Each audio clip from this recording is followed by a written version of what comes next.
தமிழ் நெஞ்சங்களுக்கு வணக்கம். இன்னைக்கான இந்த வீடியோல நம்ம ஒரு பிசி பில்ட் வந்து பண்ண போறோம். பிசி பில்ட் பண்ண போறதுல பில்ட் பண்ண ஒரு பிசில நம்ம என்னென்ன காம்போனன்ட்ஸ்லாம் யூஸ் பண்ணிருக்கோம் அப்படின்றத வந்து சொல்ல போறோம். ஆக்சுவலா நம்மளுக்கு வந்து ரெண்டு சேனல் இருக்கு. வினோ vlog அப்படின்ற ஒரு சேனல் இருக்கு. அந்த சேனலுக்கு ரொம்ப அர்ஜென்ட்டா ஒரு பிசி வந்து தேவைப்பட்டுச்சு. ஸோ ஒரு 2-3 நாள்ல பிளான் பண்ணி ஒரு பிசி வந்து பில்ட் பண்ணோம். ரொம்ப பட்ஜெட் விலையில.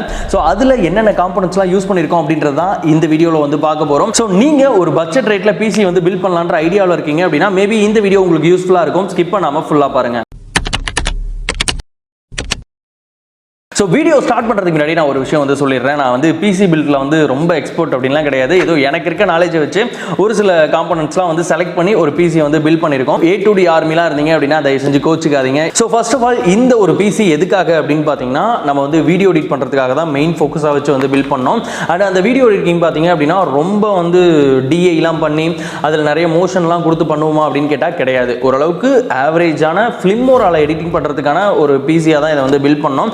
ஸோ அதுக்கு எபோ ஆவரேஜாகவே இந்த பிசி இருக்கும் அப்படின்றத நான் நம்புறேன். ஓகே, இந்த பிசிக்கு நான் செலக்ட் பண்ணியிருக்க ப்ராசஸர் அப்படின்னு பார்த்தீங்கன்னா Ryzen 7ல 5700X அப்படின்ற இந்த ப்ராசஸர் தான் செலக்ட் பண்ணியிருக்கேன். ஸோ இதுலேயே பார்த்தீங்க அப்படின்னா 5700G அப்படின்ட்டு வந்து ஒரு ப்ராசஸர் இருக்குது. அது வந்து ஒரு APU ப்ராசஸர்.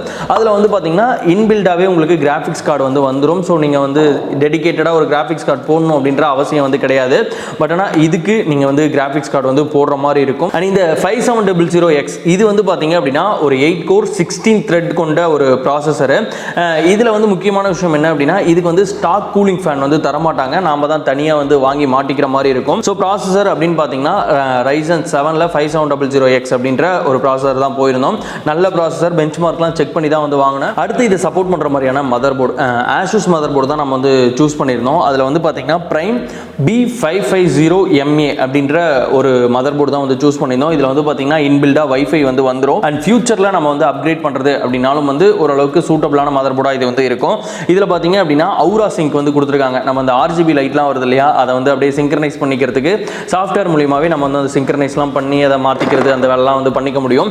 ஸோ ஓரளவுக்கு நல்ல மதர் போர்டு அப்படின்ட்டு ரேட்டிங்லாம் பார்த்துட்டு தான் இந்த மதர் போர்டு வந்து நம்ம வந்து சூஸ் பண்ணோம். அண்ட் நான் ஏற்கனவே வந்து சொல்லியிருந்தேன் இந்த ப்ராசஸரில் பார்த்தீங்க அப்படின்னா ஸ்டாக் கூலிங் ஃபேன் வந்து வராது அப்படின்ட்டு.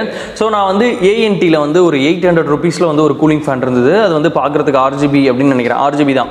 அதை வந்து வாங்கி போட்டுடலாம் அப்படின்னு தான் நினச்சிட்டு இருந்தேன். பட் ஆனால் அந்த டைமில் வந்து அங்கே இருக்க ஒருத்தர் சொன்னார் ப்ராசஸரோட ஃபுல் எஃபிஷியன்சி வெளியே வரணும் அப்படின்னா அதை வந்து இந்த ஃபேனுன்றது ரொம்ப முக்கியம். ஸோ வந்து லிக்விட் கூலிங் போயிருங்க அப்படின்னு சொன்னாங்க. ஸோ அதனால் நாம் சூஸ் பண்ணியிருக்க லிக்விட் கூலர் அப்படின்னு பார்த்தீங்கன்னா கூலர் மாஸ்டரோட ஒரு என்ட்ரி லெவல் லிக்விட் கூலர் அப்படின்னு சொல்லலாம். இதனோட மாடல் பார்த்தீங்க அப்படின்னா ML120 அப்படின்ட்டு ரொம்ப பேசிக்கான ரேஞ்சில் வர ஒரு லிக்விட் கூலர் அப்படின்னு சொல்லலாம். அண்ட் இதுலேயே வந்து பார்த்தீங்க அப்படின்னா RGBயும் வந்து வந்துடுது. அண்ட் இன்னொரு முக்கியமான விஷயம், உங்களுக்கு பிசி பில்ட் பண்ண தெரிஞ்சிருந்தாலும் சரி, நீங்கள் ஃபஸ்ட் டைம் இப்போ தான் லிக்விட் கூலிங் வந்து இன்ஸ்டால் பண்ண போகிறீங்க, நான் ஃபஸ்ட் டைம் பிசி பில்ட் பண்ணுறதுல இப்போ தான் லிக்விட் கூலிங் வந்து போட போகிறேன் அப்படின்னா தயவு செஞ்சு கடையிலேயே கொடுத்து வந்து பண்ணிட்டு வந்துருங்க. ஒரு 300 ரூபா தான் கேட்பாங்க. நாங்கள் என்ன பண்ணோம் அப்படின்னா நம்ம வீட்லேயே வந்து பிசி பில்ட் பண்ணிக்கலாம் அப்படின்றதுக்காக வீட்டில் எடுத்து வந்து வச்சு பண்ணும்போது இதை இன்ஸ்டால் பண்ணுறதுக்கு எங்களுக்கு ரொம்ப நேரம் வந்து டைம் எடுத்துக்கிச்சு. இதில் கொடுத்துருக்க அந்த யூசர் மேனுவலை பார்த்து ரொம்ப நேரம் வந்து டைம் எடுத்துருச்சு. அண்ட் இன்கேஸ் நீங்கள் தப்பாக கனெக்ஷன்லாம் கொடுத்துட்டீங்க அப்படின்னா உங்கள் மதர் போர்டு வந்து புகையறதுக்கான வாய்ப்பும் இருக்குது. ஸோ அடுத்து GPU, அதாவது கிராஃபிக்ஸ் கார்டு அப்படின்னு பார்த்தீங்கன்னா நம்ம செலக்ட் பண்ணிக்கிறது ஜோடாக்கோட GT 730 அப்படின்ற ஒரு மாடல் தான் செலக்ட் பண்ணியிருக்கோம். இதுவும் வந்து பார்த்தீங்கன்னா ரொம்ப என்ட்ரி லெவல் கிராஃபிக்ஸ் கார்டு அப்படின்னு சொல்லலாம். இது இன்ஃபேக்ட் கிராஃபிக்ஸ் கார்டுனே சொல்ல முடியாது, இது வந்து ஒரு வீடியோ கார்டு அப்படின்னு சொல்லலாம். இதுக்கு முன்னாடி மாடல் அப்படின்னு பார்த்தீங்கன்னா 710 இருக்கும்.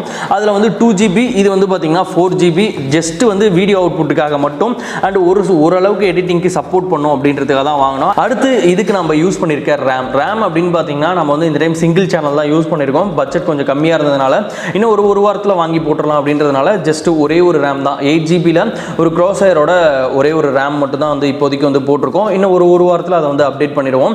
அதுக்கடுத்து பார்த்தீங்கன்னா SSD பார்த்தீங்கன்னா க்ரூஷியல் அப்படின்ற பிராண்ட்லேருந்து 250GB வந்து M.2 SSD தான் நம்ம வந்து இதுக்கு யூஸ் பண்ணியிருக்கோம். ஸோ SSD நார்மல் சட்டாவை கம்பேர் பண்ணும்போது இது வந்து பார்த்தீங்கன்னா கொஞ்சம் ஸ்பீடாகவே இருக்கும் அப்படின்னு நினைக்கிறேன். அண்ட் நான் ட்ரை பண்ணி பார்த்ததுக்கும் அப்படி தான் இருந்தது. ஸோ ஒட்டுமொத்தமாக இந்த பில்ட்டுக்கு பவர் கொடுக்குற கொடுக்குறத எஸ்எம்பிஎஸ் பார்த்தீங்க அப்படின்னா கூலர் மாஸ்டரில் 650 வாட்ஸ் வந்து நம்ம வந்து வாங்கியிருக்கோம். காரணம் என்னன்னா 550 வந்து போதுமானதாக இருக்கும். இந்த பில்ட்டுக்கு ஃபியூச்சரில் நம்ம ஏதோ அப்கிரேட் பண்ணுறோம் அப்படிங்கும்போது இன்கேஸ் தேவைப்படலாம் அப்படின்றதுனால தான் நம்ம வந்து 650 வந்து வாங்கணும். அண்ட் இன்னொன்று வந்து லிக்யூட் கூலிங்லாம் இருக்குது, மேபி அதனால் எதுவும் பிரச்சனை வரக்கூடாது அப்படின்றனால 650 வந்து வாங்கணும். இது வந்து பார்த்தீங்கன்னா பிரான்ஸ் தான், இதுலேயே கோல்டு அப்படி இப்படின்ட்டு இருக்குது. நம்ம வாங்கியிருக்கிறது பிரான்ஸு வெர்ஷன் 2 650 வாட்ஸ் வந்து வாங்கியிருக்கோம். ஸோ அடுத்து வந்து இது எல்லாத்தையுமே ஃபிட் பண்ணுறதுக்கு தேவையான கேபினெட், அதாவது அந்த சேஸ்ன்னு சொல்லுவாங்க இல்லையா, அது வந்து பார்த்தீங்க அப்படின்னா கூலர் மாஸ்டரில் வாங்கணும் அப்படின்னு ஆசை.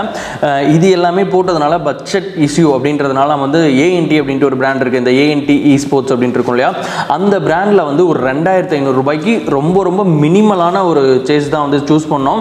இதில் என்ன ஒரு அட்வான்டேஜ் அப்படின்னா, நம்மளுக்கு இப்போ லிக்விட் கூலிங்கில் பார்த்தீங்கன்னா நம்மளுக்கு அந்த ஆர்ஜிபி இருக்கும். ஸோ அது வந்து கொஞ்சம் டிரான்ஸ்பரண்ட்டாக தெரியணும் அப்படின்றதுக்காக ஒரு சைடு மட்டும் பார்த்தீங்கன்னா டிரான்ஸ்பரண்ட்டாக இருக்க ஒரு கேபினெட்டு, ரொம்ப பெருசாக ஜிகின்னு சீரியல் செட் மாதிரி எரியாமல் ஓரளவுக்கு டீசெண்டான ஒரு கேபினெட் வந்து சூஸ் பண்ணிடுவோம். அண்ட் அகைன் வந்து பட்ஜெட் ப்ராப்ளம் அப்படின்றதுனால இந்த பிசி பில்டில் நம்ம வந்து ஹார்ட் டிஸ்க் வந்து இன்க்ளூட் பண்ணலை. வாங்கணும், ஹார்ட் டிஸ்க் இல்லாமல் வந்து கன்ஃபார்மாக வந்து ஓட்ட முடியாது. ஒரு 1 or 2 months வந்து ஹார்ட் டிஸ்க் வந்து வாங்கி போட்டுடலாம். இப்போதைக்கு பிரைமரியாக ஒரு சிஸ்டம் இருக்குது. ஸோ அதில் வந்து ஸ்டோரேஜ் வச்சுக்கிட்டு எடிட் பண்ணுற ஃபைல்ஸை மட்டும் இதுக்கு மாற்றிக்கலாம் அப்படின்றதான் பிளான். ஸோ இது எல்லாத்தையுமே யூஸ் பண்ணி பில்ட் பண்ண அந்த பிசி வந்து எப்படி இருக்குன்ட்டு ஒரு லுக் பாட்டுவாங்க.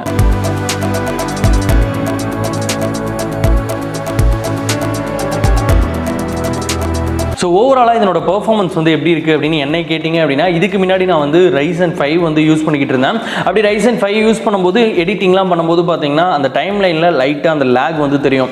நம்ம வந்து இன்கேஸ் லைட்டாக கலர் கரெக்ஷன் வந்து பண்ணுறோம், அதை தவிர்த்து ஏதோ மோஷன்ஸ்லாம் ஆட் பண்ணுறோம் அப்படின்னா லைட்டாக அந்த லேக் வந்து ஃபீல் ஆகும். பட் ஆனால் இப்போ நம்ம பில்ட் பண்ணியிருக்க இந்த பிசியில் வந்து அந்த டைம் லைன் பர்ஃபார்மன்ஸ் உண்மையிலேயே நல்லா இருக்குது. இதை தவிர அந்த Ryzen 5 வச்சிருக்கேன்னு சொன்னோம் இல்லையா, அதில் வந்து ஒரு ஃபைலை வந்து ரெண்டர் பண்ணுறதுக்கு ஒரு 30 நிமிஷம் எடுத்துக்கிச்சு அப்படின்னா, சேம் அதே ஃபைலை வந்து இதில் நம்ம ரெண்டர் போடும்போது, அதாவது எக்ஸ்போர்ட் போடும்போது நம்மளுக்கு வந்து ஒரு 21 அந்த மாதிரியான டைமில் வந்து முடிச்சு கொடுக்குது. ஸோ எக்ஸ்போர்ட்டும் வந்து ரொம்ப ஸ்பீடாக தான் இருக்குது. ஓகேப்பா, ஓவராலாக இதை பில்ட் பண்ணுறதுக்கு எவ்வளோ ஆச்சு அப்படின்னு கேட்டிங்கன்னா, எனக்கு ஒரு 54,600 ரூபாய் வந்து வந்துச்சு. இதை வந்து நான் வந்து லோக்கல் ஸ்டோரில் தான் வந்து பில்ட் பண்ணேன். அண்ட் இந்த பிசிக்கு நான் யூஸ் பண்ணேன் இந்த காம்பனன்ட்ஸோட லிங்க்ஸ் எல்லாமே கீழே இருக்க டிஸ்கிரிப்ஷன் பாக்ஸில் இருக்குது. உங்களுக்கு வேணும் அப்படின்னா செக் பண்ணி வந்து பார்க்கலாம். ஸோ இந்த ஒரு வீடியோ புதுசாக பிசி பில்ட் பண்ண போகிறவங்க, இல்லை வந்து ஒரு குறிப்பிட்ட பட்ஜெட்டில் பிசி பில்ட் பண்ணுறவங்களுக்கு ஒரு யூஸ்ஃபுல்லான வீடியோவாக இருக்கும்னு நினச்சேன். அதனால தான் இந்த வீடியோ வந்து போஸ்ட் பண்ணேன். இந்த வீடியோவை பற்றி உங்களோட கருத்துக்களை தாராளமாக நீங்கள் கமெண்ட்டில் சொல்லலாம். இந்த மாதிரி இன்னும் நிறைய வீடியோஸ் பார்க்குறதுக்கு நம்ம சேனலை சப்ஸ்கிரைப் பண்ணிக்கோங்க.